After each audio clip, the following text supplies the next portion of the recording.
Entonces, en el hipotiroidismo primario vamos a observar que la enfermedad se da a nivel del tejido tiroideo. No se produce adecuadamente T3 y T4. Esto va a condicionar que la hipófisis responda aumentando los niveles de TSH. En el hipotiroidismo secundario, la enfermedad se da a nivel de la hipófisis, es decir, la hipófisis no produce adecuadamente la TSH, la cual está disminuida. Al estar disminuida la TSH, entonces no va a dar la orden adecuada hacia la tiroides, por lo tanto la T3 y la T4 también van a estar disminuidas. ¿Cuáles son las causas del hipotiroidismo? Lo más frecuente es el hipotiroidismo primario.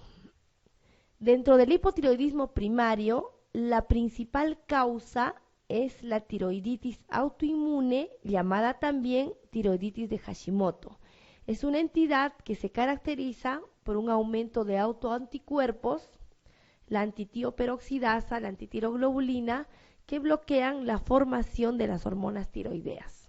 Otras causas de hipotiroidismo primario es debido al tratamiento del hipertiroidismo con yodo o una tiroidectomía, que puede ser por un tumor, por un cáncer o por cualquier otra situación que se opera la tiroides. La ingesta excesiva de yodo, ¿no? Por ejemplo, cuando se utilizan medios de contraste ricos en yodo, o la miodarona, que es un medicamento muy rico en yodo. Las tiroiditis subagudas en su fase tardía producen también hipotiroidismo primario, la deficiencia de yodo, los boxiógenos, algunas citoquinas y el hipotiroidismo congénito. El hipotiroidismo central, que puede ser hipotalámico o hipoficiario, se debe a alguna patología que se pueda producir en la hipófisis o el hipotálamo. Y la resistencia periférica a la hormona tiroidea, ¿no? Es una entidad genética donde no existen receptores y por lo tanto no existe acción de las hormonas tiroideas, a pesar de que estas están elevadas. Además existen otras situaciones clínicas dentro del hipotiroidismo, como es el hipotiroidismo subclínico. Esta entidad se dice que es la fase inicial del hipotiroidismo primario, que se caracteriza porque inicialmente solamente aumentan los niveles de TSH y los niveles de T4 se encuentran normales. Esto sucede generalmente en el marco de una tiroiditis de Hashimoto, donde existe una destrucción lenta del tejido tiroideo. Entonces, para compensar esa destrucción, la hipófisis comienza a producir más TSH de lo normal para tratar de mantener los niveles adecuados de T4 libre. En esta situación a veces no necesita tratamiento al inicio, pero cuando ya los niveles de TSH están por encima de 10, es recomendable iniciar el tratamiento, o cuando existen algunas situaciones especiales, por ejemplo, es una mujer gestante, es una persona obesa, hay alteraciones cardiovasculares o son niños en crecimiento. También se ha descrito el síndrome del eutiroideo enfermo, que es una entidad que se presenta en el marco de una enfermedad crónica, por ejemplo, pacientes desnutridos, caquéticos o pacientes que tienen alguna situación como la sepsis.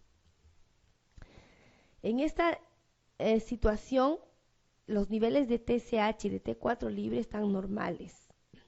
Se caracteriza porque los niveles de T3 están disminuidos y también hay un aumento de la T3 reversa. La T3 reversa es una molécula, ¿no?, que proviene de la T4 y la inactiva. Esta patología no requiere tratamiento. Simplemente, una vez que se mejora la situación crítica y crónica del paciente, todo va a volver a la normalidad.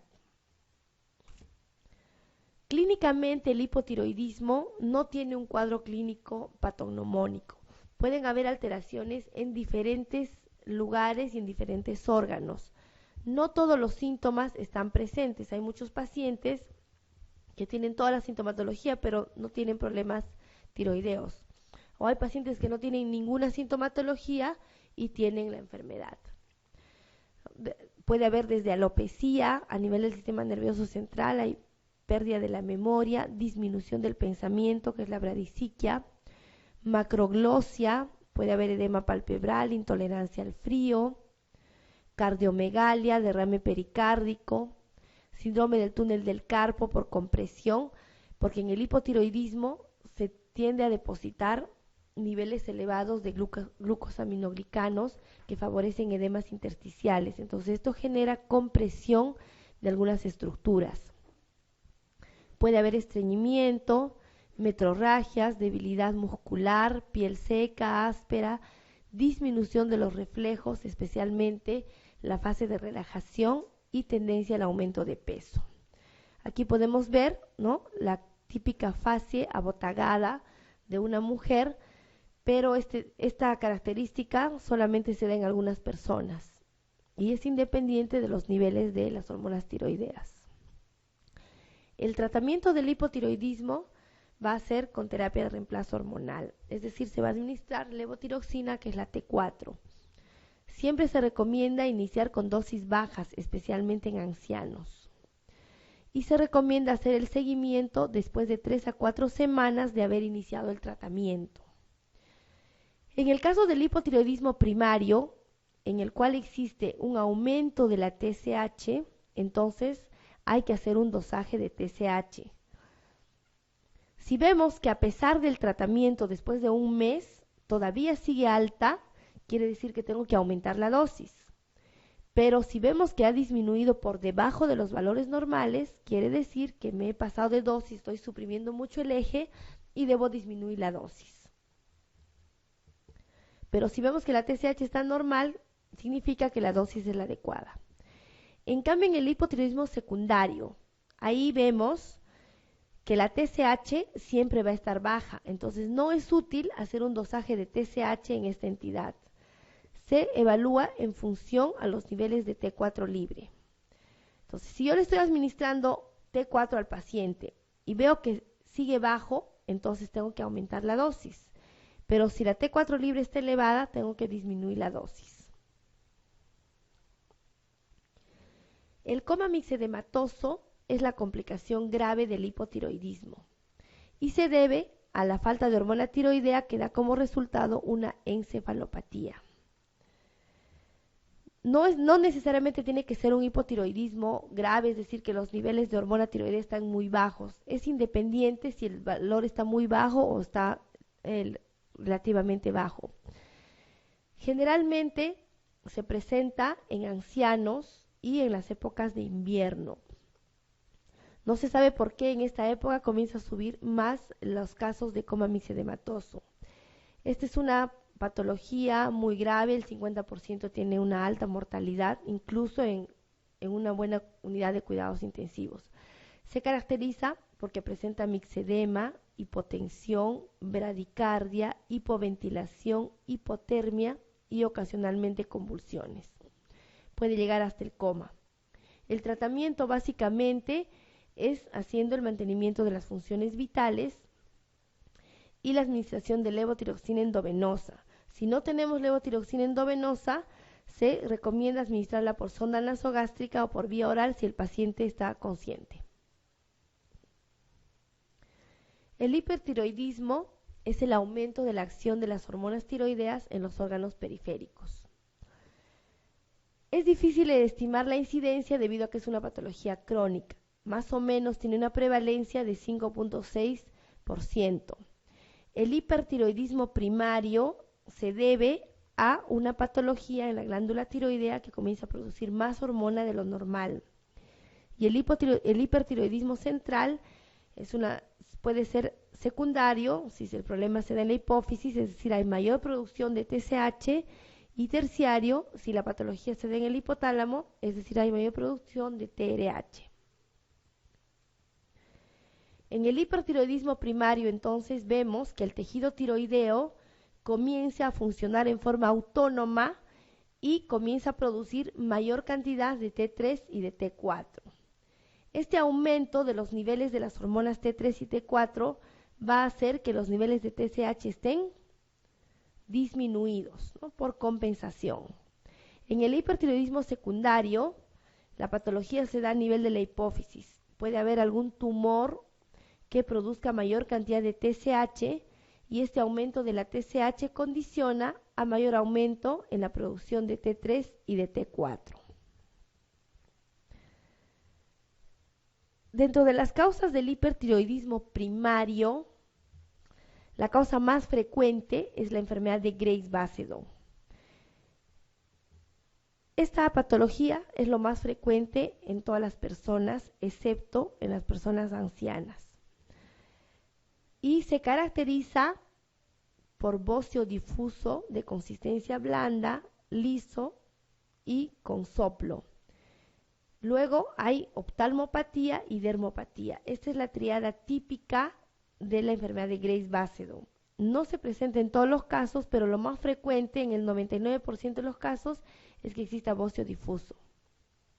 Bocio difuso significa que todo el tejido tiroideo, toda la tiroides está crecida y no palpamos ningún tumor. La segunda causa es el bocio multinodular tóxico. Esta se caracteriza porque hay múltiples nódulos de diferentes tamaños.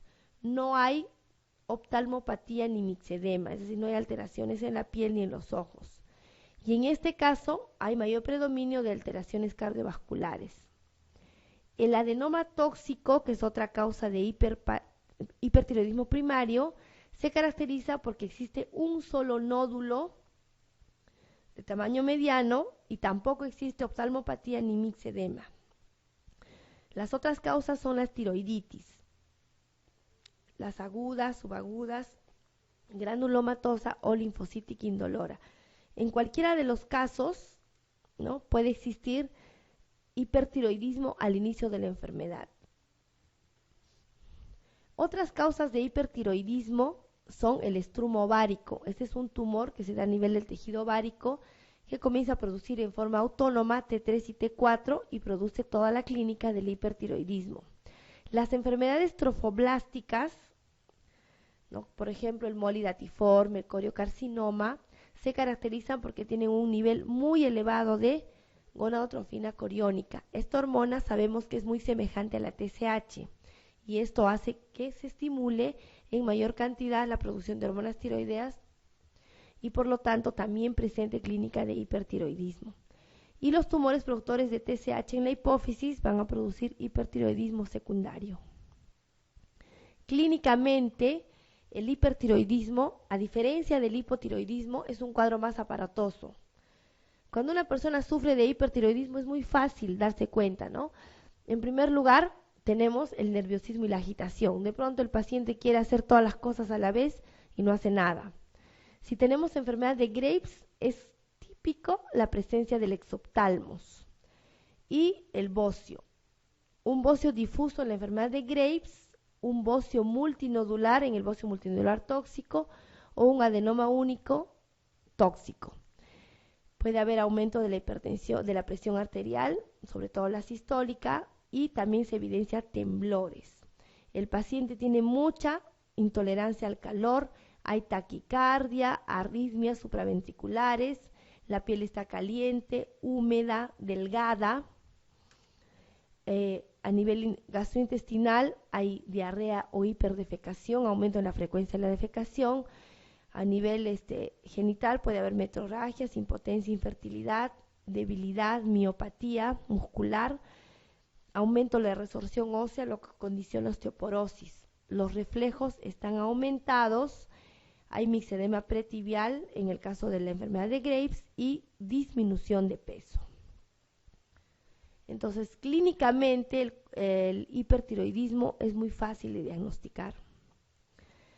La enfermedad de Graves entonces es la principal causa del hipertiroidismo. Es una enfermedad autoinmune porque hay un aumento de los anticuerpos, el TSI, el anti-TPO y la antitiroglobulina. Lo más frecuente es el aumento de TSI. Las principales características de esta enfermedad es que es de causa desconocida, hay predisposición familiar y es más frecuente en mujeres. En la enfermedad de Graves, clásicamente tenemos esta triada. El bocio difuso, ¿no?, podemos ver aquí un crecimiento de todo el tejido tiroideo sin predominio de algún nódulo. El exoptalmos, que tiene diferentes grados, ¿no?, hay una proyección del tejido de la órbita, el tejido blando, que protruye los ojos hacia afuera, puede llegar incluso hasta edema, congestión conjuntival, dolor, y que se presenta solamente en el 60% de los casos. Y el mixedema pretibial, que viene a ser más o menos un edema enrojecido de la región pretibial doloroso, que se presenta solamente en el 5% de los casos. Entonces, esta triada es típica de la enfermedad de Graves, pero no necesito tener las tres características, simplemente con tener bocio difuso más la clínica de hipertiroidismo, entonces se hace el diagnóstico. Aquí tenemos las imágenes gamagráficas. Para hacer el diagnóstico diferencial entre la enfermedad de Graves, el nódulo autónomo y el bocio multinodular tóxico, aparte de la clínica, que es igual en todos los casos, excepto el exoptalmos, que es propio de la enfermedad de Graves, bioquímicamente todo está igual, ¿no? En todos los casos, como es un hipertiroidismo primario, la T3 y la T4 están elevadas y la TSH disminuida, tengo que hacer un examen de gammagrafía. La gammagrafía es un examen que nos va a evidenciar la hiperfunción de los tejidos, en este caso la hiperfunción del tejido tiroideo. En la enfermedad de Graves voy a ver que todo el tejido tiroideo está hiperfuncionante. En la enfermedad de Plummer, que es el nódulo autónomo, vamos a ver que solamente el nódulo es hiperfuncionante y el resto del tejido tiroideo está suprimido, no funciona. Y en el bocio multinodular tóxico vamos a ver diferentes nódulos hiperfuncionantes. Entonces, la gammagrafía es el examen de elección, ¿no?, para hacer el diagnóstico diferencial entre estas tres entidades. Entonces, ¿cómo vamos a diagnosticar un hipertiroidismo? Vamos a tener la sospecha clínica con toda la sintomatología. El examen bioquímico va a confirmar el hipertiroidismo. La TSH va a estar disminuida y la T3 y la T4 van a estar aumentadas. Entonces, luego de esto voy a hacer el examen inmunológico con los anticuerpos. Si es una enfermedad de Graves, los anticuerpos van a estar aumentados. Si no es una enfermedad de Graves, no van a estar aumentados. Y luego voy a hacer el estudio gamagráfico. Si es un bocio difuso, entonces es una enfermedad de Graves. Si es un bocio nodular, puede ser único o multinodular. Si es hipocaptante, no capta el radioisótopo, entonces estamos frente a una tiroiditis. Las tiroiditis, que son procesos inflamatorios donde liberan hormona tiroidea y producen hipertiroidismo, no van a captar porque la tiroides no está trabajando. Y las ectopías nos va a identificar hipertiroidismo en zonas fuera del tejido tiroideo. Entonces hago el diagnóstico específico de cada una de las entidades. El tratamiento del hipertiroidismo, básicamente de la enfermedad de Graves, se puede hacer utilizando fármacos orales, radioyodo o yodo 131 y cirugía. Dentro de los fármacos tenemos a la familia de las tiourias o tionamidas, que son el metimazol, el carbimazol y el propiltiuracilo, que está recomendado utilizarlo en el embarazo. También podemos utilizar otros fármacos cuando estos están contraindicados, como el perclorato, tiocianato y nitratos. El radioyodo viene a ser la segunda opción de tratamiento, que es más efectivo que los fármacos. Y la cirugía actualmente ya no se utiliza porque solamente utilizamos fármacos y radioyodo que tienen buen efecto. Cualquiera de los dos podemos utilizar. Y paralelamente al tratamiento de la enfermedad hay que hacer el tratamiento sintomático. Como hemos visto en el hipertiroidismo, existe un predominio de los síntomas adrenérgicos, es decir, hay taquicardia, temblores, sudoración, intolerancia al calor. Entonces, se recomienda administrar beta bloqueadores. De elección, utilizamos el propranolol porque además de disminuir los síntomas adrenérgicos, disminuye la conversión periférica de T4 a T3 y, por lo tanto, disminuye las cantidades de hormona activa. El atenolol también está indicado, pero no tiene esta propiedad de disminuir la conversión de T4 a T3. Podrían utilizarse, si no responde a esto, los antagonistas de calcio, o también en algunos casos, por ejemplo en la crisis tirotóxica, se pueden utilizar fármacos que inhiben la conversión periférica de T4 a T3, como la dexametasona y el lugol. Y en algunos casos se puede administrar paralelamente levotiroxina para prevenir el hipotiroidismo, ¿no? Sobre todo en pacientes niños o gestantes, porque si les administramos el medicamento y bloquea la formación de hormona tiroidea, puede llevar a hipotiroidismo. Los antitiroideos, es decir, el metimazol, el propiltiuracilo, tienen un problema, que es importante saberlo.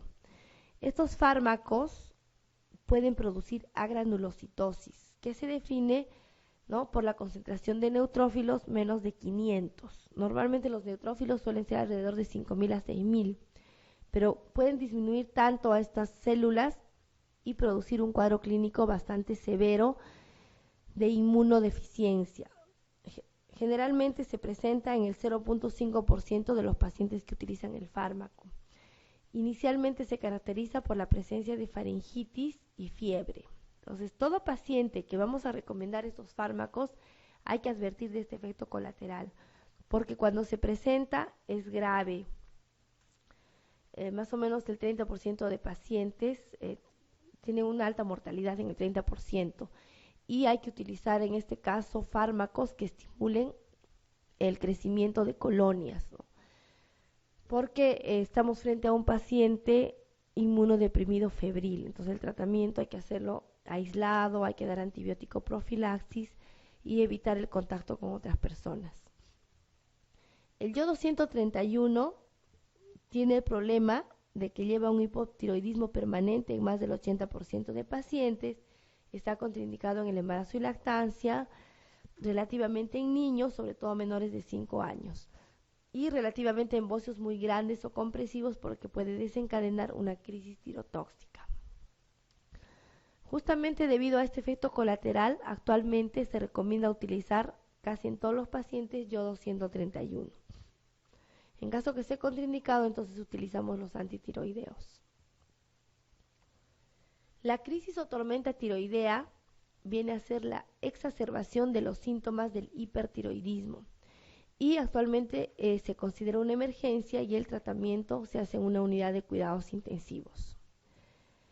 El diagnóstico de la crisis tirotóxica se va a realizar en función a este test, el test de Busch-Bartovsky, para lo cual utiliza estos parámetros: los niveles de temperatura, ¿no?, de acuerdo al nivel le da un puntaje; la disfunción cardiovascular, es decir, la presencia de taquicardia, también tiene un puntaje cada uno; alteraciones del sistema nervioso central, ¿no?, desde agitación hasta coma; insuficiencia cardíaca congestiva, ¿no?, desde leve edema pedal hasta fibrilación auricular; disfunción gastrointestinal y hepática; e historia precipitante del evento.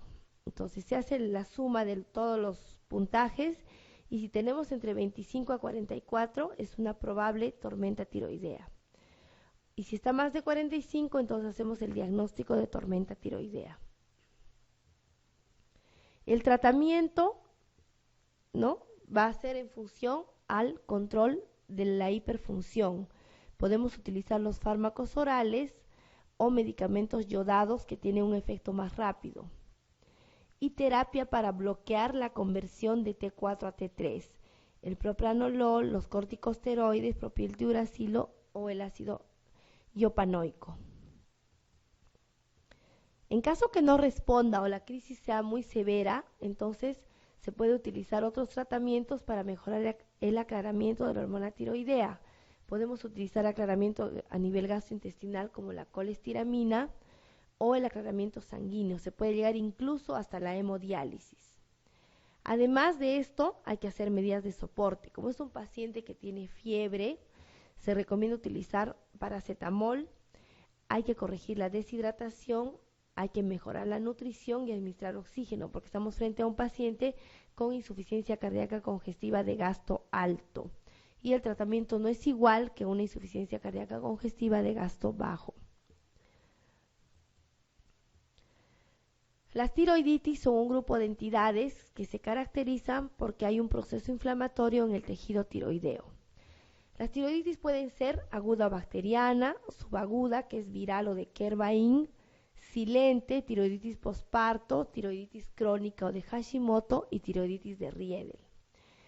Cualquiera que sea la causa, todas las tiroiditis van a presentar 3 fases. La primera fase, que es la fase hipertiroidea, que se caracteriza porque los niveles de TSH están disminuidos y los niveles de T3 y de T4 aumentados. Esta fase puede o no tener síntomas de hipertiroidismo y generalmente dura de 2 a 4 meses y luego cede espontáneamente. En esta fase hay que hacer siempre el diagnóstico diferencial con la enfermedad de Graves y las otras causas de hipertiroidismo, para lo cual hacemos un examen de gammagrafía. En esta fase vamos a ver que la gammagrafía va a mostrar una tiroides hipocaptante, a diferencia de la enfermedad de Graves, que muestra una tiroides hipercaptante. Luego de esta fase viene la fase hipotiroidea, que se caracteriza porque los niveles de TSH están elevados y los niveles de T3 y T4 están disminuidos. Generalmente dura un poquito más, aproximadamente unos 6 meses, y en algunos casos retorna toda la normalidad, pero en otros casos el paciente ya queda con hipotiroidismo permanente, especialmente en la tiroiditis de Hashimoto, ya es un hipotiroidismo permanente. Y la tercera fase, cuando todo vuelve a la normalidad, es la fase eutiroidea. El tejido tiroideo vuelve a su función normal y el paciente no necesita ningún tratamiento. Entonces, la tiroiditis aguda es de causa bacteriana, podemos ver signos de flogosis y el tratamiento es con antibióticos. Una vez que cede el cuadro clínico, el paciente vuelve a la normalidad. La tiroiditis subaguda, granulomatosa o de Kerr-Weill es de causa viral y la característica más importante es que existe un dolor intenso en la zona. Este dolor intenso puede o no asociarse a fiebre. Generalmente dura de 2 a 4 semanas. La mayoría de pacientes primero van a un otorrino, generalmente les diagnostican faringitis o amigdalitis, pero el dolor no cede fácilmente a AINES. Entonces se hace cada vez más intenso, el dolor se irradia hacia la parte posterior de la oreja y en algunos casos puede haber leucocitosis y aumento de la velocidad de sedimentación globular. El tratamiento básicamente es sintomático y responden a corticoides, a prednisona. Como les decía, generalmente los AINES no van a disminuir el dolor. La tiroiditis crónica o de Hashimoto es de causa autoinmune. Sabemos que es la primera causa del hipotiroidismo primario. Hay una tendencia a desarrollar linfomas y inicialmente solo aumenta la TSH. Como habíamos visto, puede iniciar primero con un hipotiroidismo subclínico, pero en estas condiciones, tratándose de la enfermedad de Hashimoto, ya hay que iniciar tratamiento. Y se caracteriza en algunos pacientes por la presencia de bocio difuso. Y la fibrosis de Riedel es una tiroiditis de causa desconocida. Hay la presencia de bocio, pero eutiroideo, ¿no? El tejido tiroideo funciona normalmente.